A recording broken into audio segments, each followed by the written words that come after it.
Hey guys, today I'm going to be talking about Season 2 of Shadow and Bone.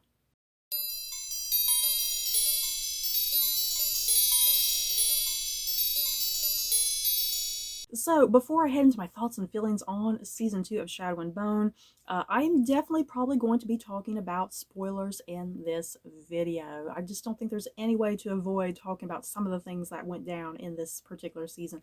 So yeah, if you have not finished Season 2 of this show, come back at a later point and have a discussion with me. So yeah, you have been warned, you guys. Season 2 of Shadow and Bone. Oh my God. I was a huge fan of season 1, and I've not read the books. Yeah, guys, let me put that out there. Where my review and feelings are coming from, I have not read the books, so I don't have anything to compare it to in that regards. I do own all the books after season 1 aired. I did go out and buy all of the books in the Grishaverse by Leigh Bardugo, you guys. I did buy them all. I think I'm waiting to kind of binge my way through the books though, because I'm hoping this show has a third season. Let's hope it has a third season. It definitely ended in such a way that there should be a third season, but I think I'm going to sit and maybe after the third season maybe make my way through all of the books. Hopefully that's what I intend anyway. So yeah, what's going on in season 2 of this show? Yeah, guys, we are picking up directly pretty much after the events of season 1. All of our characters are kind of going off in their own little different directions, what they're kind of doing. And yeah, the primary thing going on with Alina this season, she is looking for the other amplifiers so she can amplify her powers, obviously, so she can take down the Fold and destroy the Darkling once and for all. I seriously, oh my God, this season, you guys, I just freaking loved this season. I didn't think it could get any better from season 1. Boy, was I wrong.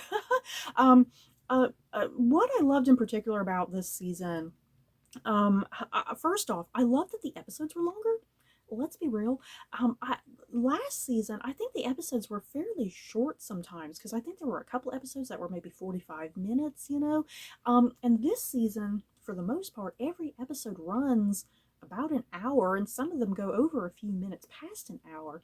So I think this really quite benefited the show massively to have some longer episodes, because it really allowed to have some moments where the narrative could slow down a little bit. It would allow the characters to have some moments of quiet for a little bit, and to really allow some really wonderful character interactions where it would just maybe be two characters in a room talking and really hashing things out, whether positive or negative things, you know, depending on what the specific relationships were, you know. I really love the longer episodes allowed for these nicer, quieter, slower moments between characters, because that's stuff that I enjoy. You know, as much as I love action sequences and plot moving forward and whatnot, I appreciate just good character moments, because you need character moments in order for like the big action moments to feel important and integral, you know, especially if beloved characters are in peril or they're in pain or they're dying or something, you know. You need to have moments so that later you feel for these people. And despite the episodes being longer this season, because you would almost think maybe the pacing would suffer a little bit, like the pacing would be a little inconsistent, but I don't think it ever did that. Despite the longer episodes, I still think that this season had such an incredibly tight focus. You know, it felt very focused on what it needed to do, and I felt like it never just kind of went just all wild all over the place, kind of doing things that were unnecessary. Every moment, I think, mattered and counted. And I already thought the special effects for season 1 were pretty good. Season 2, I think, got even better somehow. Somehow the effects were improved. I don't know how that happened, because I thought they were already pretty great in season 1. So yeah, even the effects are improved. The costuming somehow is improved, even though that was already great. I loved the expansion of this world as well. Season 1, you got a good idea that this world was large, but season 2 definitely really goes further out there. We get to be on like the ocean, you know, we get to go to other countries within this world. It definitely broadens and opens up this world, that it's more than just our main characters, you know, that there's a lot of other people in this world, that the destruction of the Fold is important, you know, it matters. It does. The broadening of this world, it definitely makes this world feel much more lived in, makes it feel opened, it makes the stakes feel higher and more important and valuable. So I'm basically going to kind of just be going through all the characters here and kind of the things that I was enjoying in particular with all these characters. Because I really don't have much else to say. I really just want to talk about some of the characters and the plot points that were kind of happening within all that. So yeah, starting with the crows. We're going to talk about the crows first. We have Kaz. I really appreciated uh, the more depth that was gone into with Kaz this season. Because, I mean, you definitely got the idea he was the leader of the crows, last season. But other than that, I feel like his personality, he's just so blank and stoic. And this season, we get exploration and explanation why Kaz is the way that he is. And I loved all of that backstory dealing with Pekka Rollins, dealing with his brother, and I guess that plague or whatever that hit. And yeah, why Kaz has such a vendetta against Pekka Rollins and whatnot. Um, I just really adored Kaz's character this season because he is just so tightly wound and just so focused on like a central thing. And he hardly ever just lets himself loose. He puts himself in this protective bubble. He puts himself in this protective bubble and armor with his lack of emotion and lack of expression. And yeah, the flashbacks really kind of explain that and why he's so shut down and so closed off. And I mean, I never really noticed the thing with his gloves. Because now that I think about it, he always wore gloves back in season 1, and yeah, this season was definitely focusing a lot like on his gloves and kind of what that would mean to him. Like if he takes his gloves off, like he had such a hard time with just touch, and that gets explained through the flashbacks and whatnot. I really loved Kaz this season. Freddie Carter is just so great. Seriously, he's so great with this character. I continue to love Inej this season. Inej, I like that they even did kind of quite a bit more with her. Really kind of going through her feelings. She wants her freedom more than anything. She wants her freedom and her independence, but yeah, she also has feelings for Kaz, and they're not being reciprocated. Damn you, Kaz! I want you and Inej to get together now. Yeah, Inej was so wonderful this season, and kind of that back and forth between her and Kaz. It's like, is it going to go anywhere? Is she just wasting her time at the end of the day? And yeah, she's escaping out into the unknown with Mal. It looks like. And yeah, is what's his name? What's Luz Tan's character name? Toya? Is there a love interest about to happen there with Inej and Toya? I could not quite tell. If it happens, hell yeah, I'll go into it. But poor Kaz, oh my god. We also have Jesper. Who hates Jesper? I think everybody loves Jesper. Jesper is kind of your comedic relief on this show, which is very much needed because it can get pretty heavy on occasion. I love Jesper. He got a lot more explored. I loved when they were all in that what was it? They all had got drugged by that fog or whatever. They all got drugged. I really liked Jesper's sequence there and kind of going back to like a memory with his mother and whatnot. And oh my god, we get this big reveal with Jesper this season that what were they calling it? Durist? He's a Durist. I guess he can manipulate metal is my understanding. That's why he's such a good gunslinger. So that gets explored this season that he's actually a Grisha. I can't believe the amount of people that were revealed to be Grisha this season. You guys, we'll talk about Mal in a minute. But yeah, Jesper is a Grisha, dude.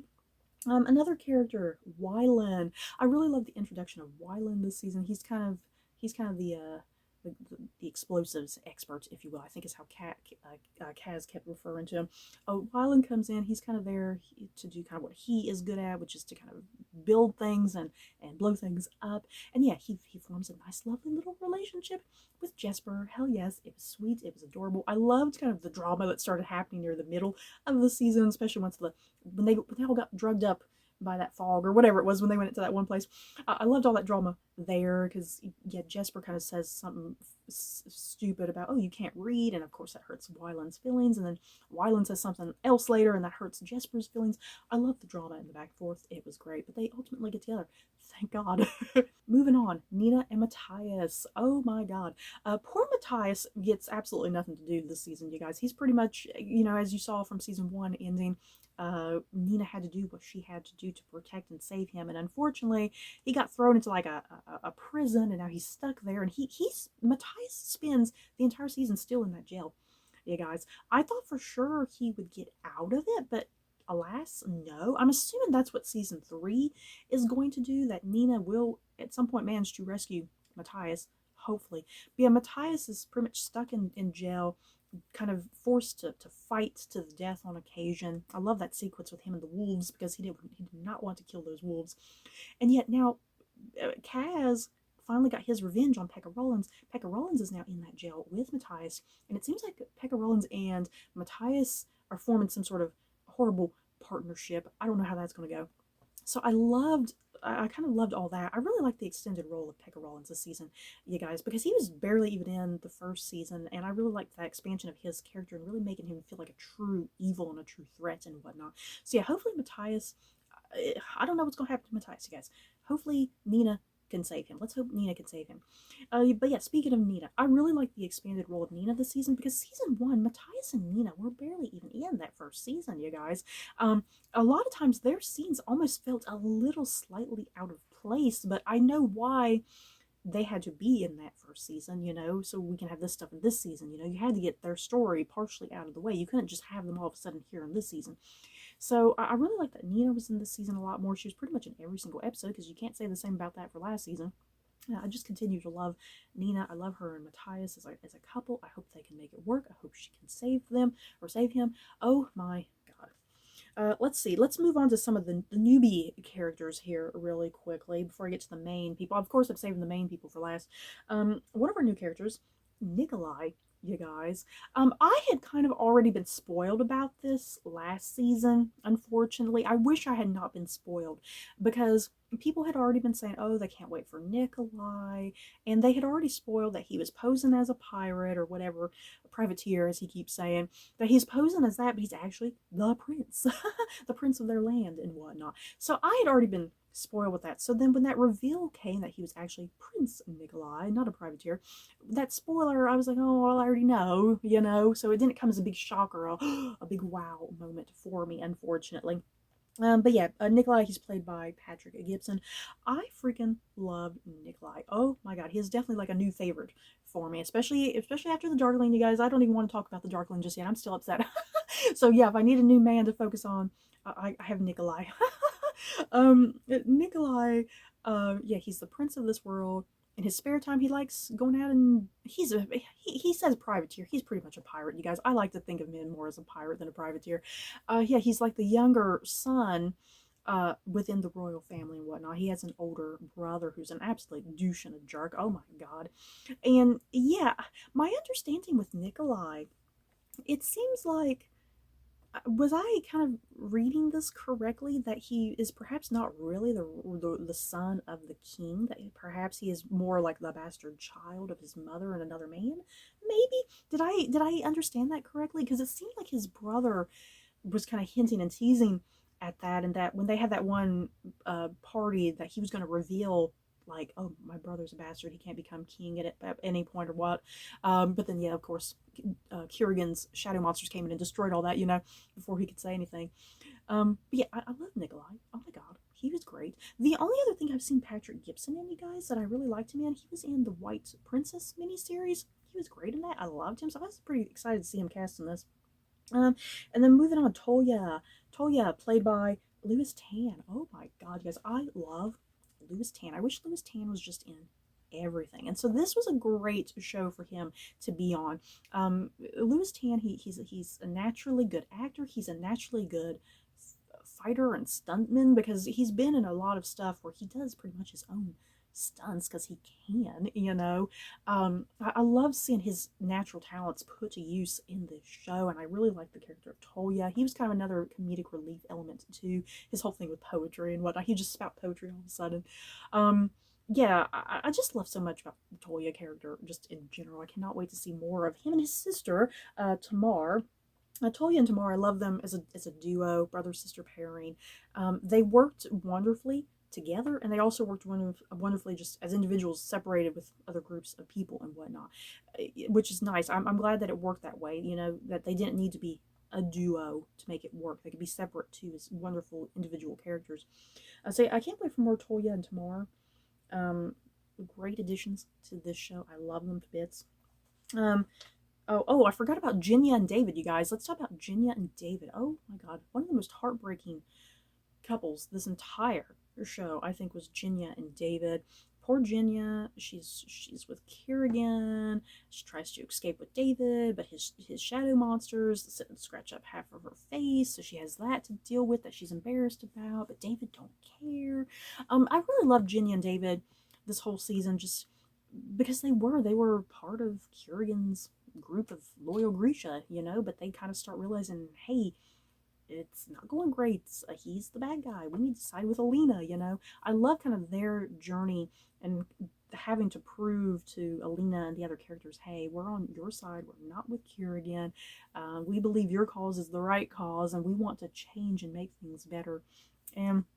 And seriously, I love David. Oh my god, I love Luke Pascuano, I think is how his name is pronounced. Loved him in the Musketeers, by the way, you guys. I recommend the Musketeers. If you love David, go check out the Musketeers because he plays D'Artagnan in that. He is wonderful. Oh my goodness. But yeah, David. I love David. He's such a funny kind of awkward character. The way Luke Pascuano kind of portrays him, he's just so awkward, and the way he'll kind of use his hands and like maybe roll his shoulders or do something kind of silly. But yeah, him and Jinya have such a wonderful love story in this show. Is he dead? Oh my god, did they kill David? I'm not quite sure what happened there because there was no body. I hate that there was no body because I hate when shows do that because maybe he'll pop up just randomly. And yeah, it seems like he was going to propose to Jinya. Oh my god. Seriously, when the shadow monsters were invading and attacking, David put Jinya in that dumb waiter system, and he then like shut it off and whatnot and had her go down the thingy, the elevator or whatever. I seriously started crying there because yeah, she's sitting there screaming and saying, yelling out his name and whatnot. Oh my god, that was painful to watch. Oh my god, but so good. Woo, Jinya and David. I love Jinya and David. Okay, so let's get into the main cast, you guys. Our main three people here. I'm sorry if I'm kind of leaving out other characters. There's just way too many characters and things going on in this show. I gotta kind of tackle what I can. Starting with Alina. Alina. She is a woman on a purpose and on a journey this season. She's on a mission to take down the Fold, destroy Kerrigan at all costs. She wants to put this world back to rights. So yeah, her big thing is getting the rest of the amplifiers to attach to her body and whatnot. And yeah, this whole season she's definitely struggling with her powers, kind of the pluses and minuses of her powers. She's struggling with her relationship with Mal. She's struggling with kind of her feelings for even Kerrigan, because Kerrigan was someone that she trusted and that she was coming to love. And at the same time, Kerrigan, even though he turned out to be bad, Kerrigan is the one who gave her confidence and her sense of purpose, and I think she appreciates that. But yeah, he was a manipulator, he was doing it all in a manipulative way at the end of the day. So it's like she's struggling with that side of things, how she feels about Kerrigan.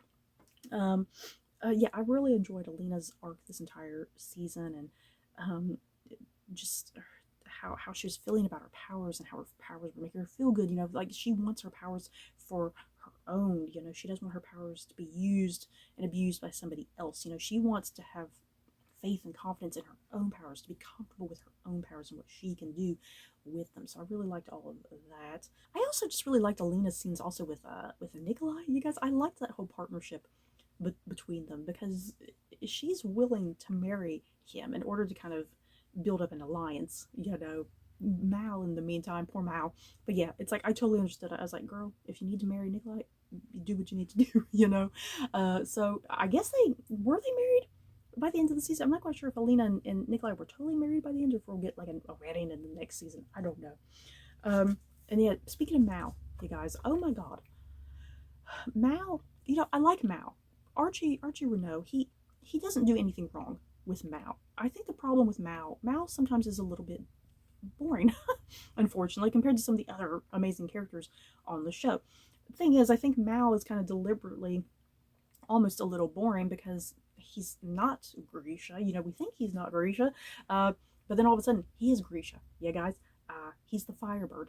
Oh my God, Mal is the freaking Firebird that Alina has, and Alina and the Darkling had both been looking for. Oh my God, I did not see that plot twist coming whatsoever. I can't believe I was not spoiled by that somehow.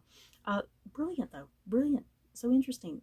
I really liked what Mal being the Firebird. I really liked what that kind of allowed to do with the plots and his relationship with Alina and the Darkling especially, who are now cousins all of a sudden. Oh my God. Yeah, Mal. I'm glad Mal finally got something interesting to do rather than just sitting there pining behind the scenes for Alina, you know, and feeling sorry for himself. Yeah, Mal. You know, I think a mistake, because I'm assuming this is what happens in the books too. I think it was a mistake to bring Mal back from the dead. You guys, I think he should have stayed dead. As terrible as that sounds, because I hate. It seems like in a lot of young adult fantasy like this, that some characters are dying left and right, but then something happens that they all can just come back to life. You know, and I feel like sometimes when you bring characters back from the dead, it kind of ruins that sacrifice almost. Does that make sense? So I wish Mal had stayed dead, because I think that really would have felt just really more poignant to this narrative, and you know, really put in Alina kind of in some interesting places, because she won't have Mal to fall back on, you know. But yeah, Mal is still in her life technically.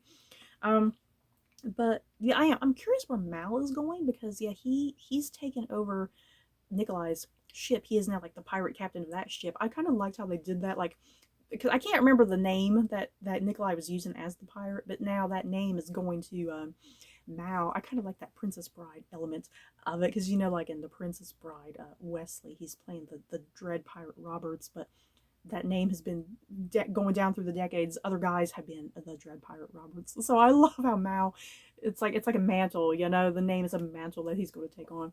So I'm very curious what Mal's going to get up to. I'm curious how he'll play into season 3. We have, because we have the crows doing their own thing. We have Alina doing her own thing with Nikolai, and then yeah, we have this ship that we have Mal and Tamar and Nadia, her girlfriend Nadia, and yeah, Inej is getting on this ship, and yeah, Toya.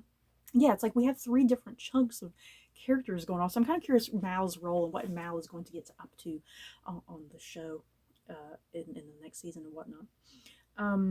But yeah, I think Mal and Alina, they had some great conversations this season, some much needed conversations, you know, thank God. All of those scenes together were wonderful. I loved it.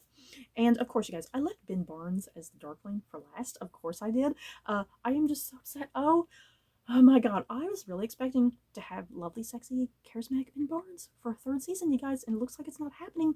I just don't imagine how they could incorporate him into a 3rd season, because I almost feel like it would be a little repetitive if they did include him in the 3rd season, because I was sitting and wondering, because Nikolai, he now has like some of that essence of the Darkling or the Shadow Monsters or something like in him, because he got pierced by one of the Shadow Monsters. So we get that big reveal that Nikolai is, there's something sinister and dark lurking within him, an inner demon, if you will. So I don't know if there's a possibility of the Darkling kind of being there as like a figment of his imagination somehow. I don't know, because a part of the appeal of the Darkling is also his relationship with Alina, and I don't see how there would be any sort of conversation there with him and Alina through that means, you know. But yeah, the Darkling. Oh my God, Ben Barnes. Ben Barnes. Oh my God, I can't stress enough how much I love Ben Barnes as this character of the Darkling. He's such a compelling, interesting villain, and he's very complex, I think, because he is the bad guy of this show, but at the same time, it's like you kind of understand where he's coming from. He has motivation, you know. He has very believable motivation for why he's doing what he's doing and whatnot, because his whole thing has always been about protecting the Grisha, because once again, he is old. He is hundreds and hundreds of years old. We've gotten the idea, and he's lived through things. He's seen things, and the Grisha have always been persecuted and abused, and that's all he's ever wanted, was to put Grisha back where they need to be, so they can reclaim, you know, what is theirs, and rather than just them being trodden down on. So it's like, I understand that whole thing, you know, that desire and that ambition of his. But yeah, he goes about it completely in a horrible, wrong way, you know, where he's causing death and mayhem and destruction. You know, sometimes that's not the answer, but to him, that is the answer. You know, death and mayhem is the answer for him, and he doesn't know how to escape that. So yeah, big thing with him coming out of the fold last season. These shadow monsters are attached to him. I love the complexity there with the shadow monsters because he uses it to his advantage on occasion, because if someone's attacking him from behind, the shadow monsters are just going to immediately protect him, you know. So there's that plus side for him, that he likes that protection, that he's safe. He knows he's safe and protected. But then there's also that negative side as the season keeps progressing. Yeah, he has no control over the shadow monsters. You know, it's like he thought he had control, but really he has no control of these monsters, which is so interesting. Yeah, because even when one of the shadow monsters attacks Alina there right at the end, all of a sudden he's like, "Oh my God, no, stop! Don't touch her!" You know, and he can't do anything about it. Um, so that's just another interesting moment there with him too. Even though he has his frustrations with Alina, he's getting just so incredibly pissed off with her for her thwarting his motives and stuff. It's like he still definitely really highly loves and cares for her, because if he didn't care for her, he wouldn't have attempted to try and stop that monster from strangling her, you know. So yeah, he's just so interesting as a character. He's just so interesting because he is the villain, but Ben Barnes plays it in such a way that it makes him interesting and complex, and you understand where he's coming from, which I like. Instead of him just being a mustache twirling, stereotypical one-dimensional villain, you know, he has a lot of depth to him, which I like. Um, and yeah, I'm assuming the Darkling is dead. You guys, I'm assuming he's dead. They burnt his body. Like he said though, when he was telling Alina, "Hey, make sure there's no part of me that's left." The thing is though, the shadow monsters, I think, is still what's a part of him, which is what's in Nikolai, you know. So, um, yeah, I just really like the Darkling, his scenes in general this season. He spent a lot of time mostly by himself with just his other Grisha, you know, off in his little abode of darkness, you know, and he didn't really get to interact with everybody else that much. He only really got to interact with Alina through those those wavelengths that they were having and whatnot. Which, ooh, those were intense, guys, so intense. I love them. So yeah, season 3. You guys, what to expect with the season 3? Because my understanding, like I said, I've not read the books, but my understanding, this season covered books 2 and 3. So what does that leave for a third season? They definitely left it open for a third season. But when I was looking through all of the books in the Grishaverse, because there's still the other book in the Six of Crows duology. I think Crooked Kingdom is what it's called. It looks like the next season is going to be probably tackling Crooked Kingdom, and then it looks like Nikolai's duology, because he has a duology within the Grishaverse as well. So it looks like the season is going to be tackling kind of those other books within the series now that the main Shadow and Bone book series is done. So I think it's just going to be kind of interesting seeing what season 3 tackles and the story it tells, because for the most part, Alina's story is done, from my understanding, you know? So I'm kind of curious where she's going to kind of be within all of this. And yeah, like I said, the crows are separated off doing their own thing. Mal is with a bunch of other characters doing their own thing on the ship. And then, yeah, you have in the one area just Alina and Nikolai, what's going to happen there. And, oh, that was such a great sequence, though, at the end. That crazy Grisha lady, she took that drug, as Kaz mentioned, the drugs that the Grisha are taking now. And, oh, Lord, she about killed everybody in that room. But, oh, Alina, instead of the knife that knife wave that she does, instead of it being one of light, it is one of darkness, you guys. And was it me? Did it look like she kind of had a little bit of a smile at the end? It looked like she had a slight bit of a smile there at the end, because we've always gotten the idea that Alina, she loves her power and what it does, and she can be a little power hungry on occasion, and that's what the Darkling was always telling her, that hey, you think you are all light and all great, but at some point you're gonna feel that power, and it's going to get to you, and it's going to consume you, and you're going to want more and crave more, because that's exactly what happened to the Darkling. So yeah, it's like we're seeing that with Alina. Surely Alina won't become the next new Darkling of some sort, But yeah, that was a great sequence though, with the slice of darkness instead of light that Alina tends to have. Whew, oh boy, I can't wait for a season 3, you guys. I need it now. So, you guys, that is it for my thoughts and feelings on season 2 of Shadow and Bone. If you can't tell, I freaking loved this season. I need more of it. I can easily just sit and rewatch it right now. It was that good. You guys, in the comments below, have you guys seen season 2 of Shadow and Bone? What did you think about it? Did you love it? Did you hate it? If you've read the books, let me know some interesting little tidbits if I need to. So that's it for this video, guys. Don't forget to like, comment, and subscribe. And if you like this video, you may like these other videos. Bye, guys.